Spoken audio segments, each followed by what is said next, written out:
যে ব্যক্তি জুমার দিন আসর নামাজের পরে এই দুরূদ ৮০ বার পাঠ করবে, আল্লাহ রাব্বুল আলামিন ওই ব্যক্তির ৮০ বছরের গুনাহ মাফ করে দেওয়া হবে এবং ৮০ বছরের নফল ইবাদতের সওয়াব তার আমলনামায় দান করা হবে।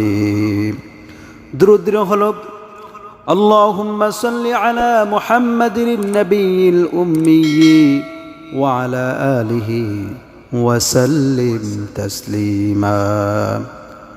আবার শুনুন, আল্লাহুম্মা সাল্লি আলা মুহাম্মাদিন নবিয়্যিল উম্মি ওয়া আলা আলিহি ওয়া সাল্লিম তাসলিমা।